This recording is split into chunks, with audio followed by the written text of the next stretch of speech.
So call me a fool. I probably am a fool.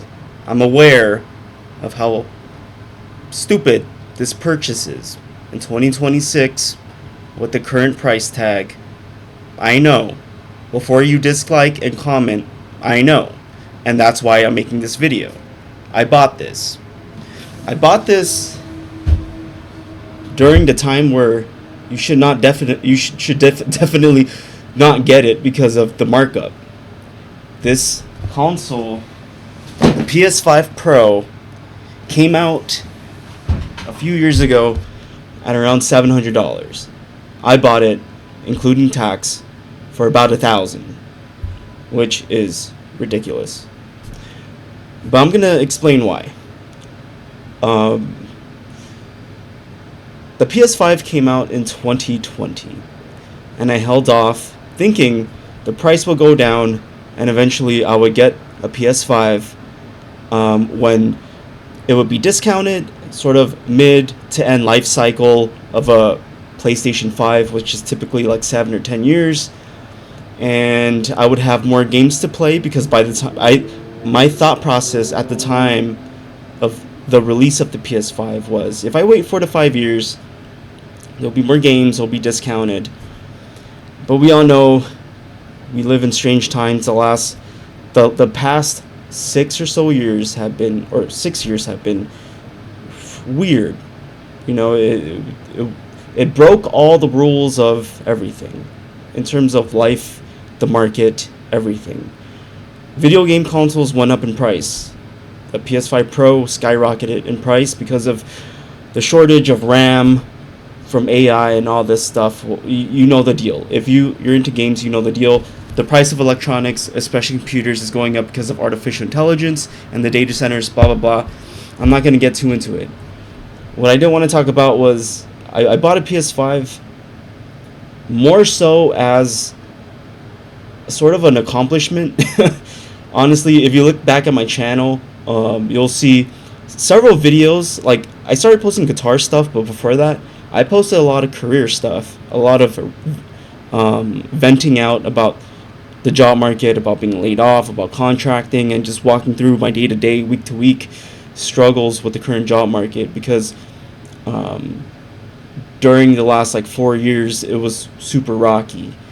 And because of that roller coaster that was happening, the last thing on my list was to get a video game console. The last priority in my life was to get a PS5.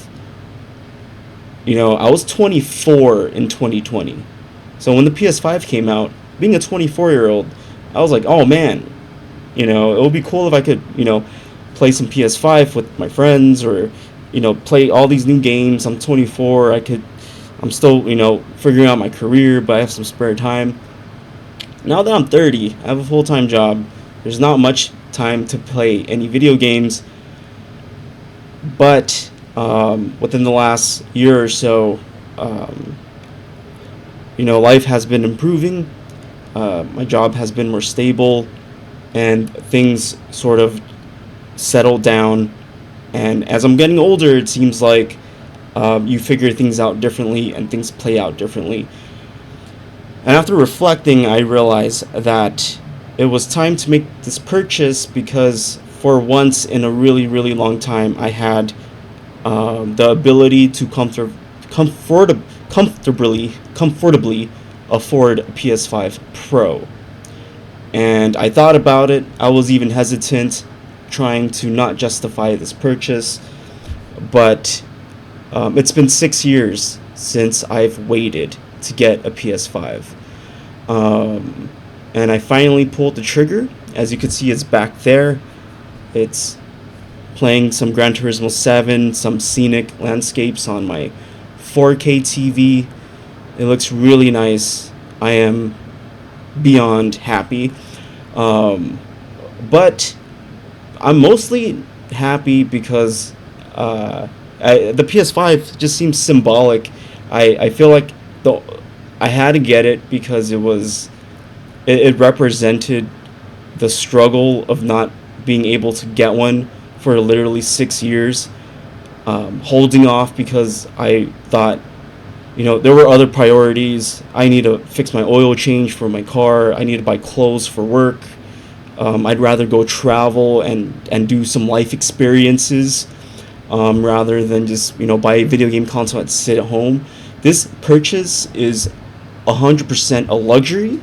There's nothing functional about it. There's nothing that there's nothing that PS5 could do for me that would push me forward to being better in my life. This thing is purely an entertainment system to just leisure time. This thing is a luxury, and I've been holding off because every time I think about it, or every time I thought about getting it, there's always this feeling of, do I really need it? Should I do something else? Should I take a course, or should I go travel or go see something? Now that I've traveled a bit, I've gone on a few trips, I figured it's finally time. But also, I got it because it's kind of like closing a chapter. I'm 30 years old, and I think buying this PS5 kind of put a chapter in my life behind, where the chapter where you're uncertain about things, where you don't know where you're going, where you're kind of on unsteady wheels, and you cannot afford, not even financially, but you can't even mentally afford to get something as stupid as a PS5 Pro. But I think I'm at a point where mentally I'm more sound. I have more clearance and clarity in my life, that I just feel more mature, and I felt like I needed to get the PS5 because it was always an ongoing joke within my friends and family that, every time I had to spend something, I would compare it to a PS5 Pro. Like, oh, I got to get a phone because it broke. This could have been a PS5 Pro. Or, oh, my tire blew up and my car's messed up. I got to get it fixed. This could have been a PS5 Pro. I always did that. But finally, I have a PS5 Pro in my room. It's not even about the games. I do love games. It's not even about the games. It's just, it feels like that PS5 Pro is more of a art piece and a symbolic statement for me. I'm not saying for everyone. For everyone, it's just a video game console. But for me personally, just because of what I went through in my life while the PS5 was released, every time I held off getting one, I had to play most of my games at my girlfriend's house. I played some games already. I played Spider-Man 2, Spider-Man 1, all the Spider-Man basically. And then I have a PC, so I was able to play some of the Sony games on my computer. But I never had my own personal one. I never had my own PlayStation with my name on it, where I could make it mine. And let alone, I never played a PS5 Pro. I've never even seen a Pro in real life until this one. I've never seen the difference until now. This isn't a review. This is just sort of a personal experience with me buying a PS5 Pro. It is probably one of the most expensive gifts I've ever bought for myself. Other than my car, I think this might be the most expensive thing I've ever bought for myself. Aside from my car, because car stuff and car expenses are different. I wouldn't even count that. The most expensive phone I bought for myself was back in 2020, and that was an iPhone 11, and that was $800. So this was actually more than an iPhone. And I think ever since the iPhone, aside from car stuff, up until now, this has been the most expensive gift for myself. And it's crazy because it's a video game console. I don't know what game I'm gonna play on it yet. Well, I mean that's I misspoke. I know what games I'm gonna play. Obviously, Gran Turismo's on there. I don't know what game I'm gonna try and complete first, because I'm probably gonna play like a dozen different games for like an hour each and just try things out. Because I have PSN, which has the whole game catalog. But damn, those graphics look so good. Anyways,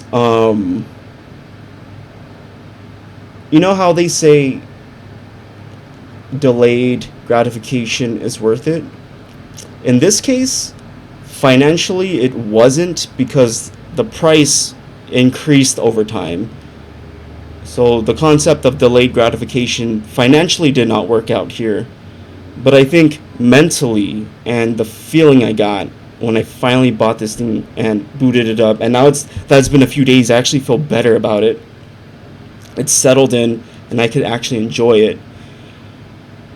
I think the delayed gratification was worth it mentally in this case. Not financially, but mentally. Alright, that's just, I don't know, this was just a significant purchase for me, and I had to make a video. I don't know if any person is going to relate to this. I probably sound crazy. People are probably looking at me like I'm trying to justify my $1,000 PS5, which is not true. I'm not trying to justify it. I know what I did, but I'm trying to tell a story, and that's what the internet's all about. It's about sharing stories, and if you want to hear more stories about my life, feel free to subscribe. This is raw content. I'm misspeaking a lot. Very minimal editing here. But yeah, subscribe for more. Let me know what you think. Do you have a PS5 Pro? Do you think it's worth it? Don't tell me. I don't care. I'll see you in the next video.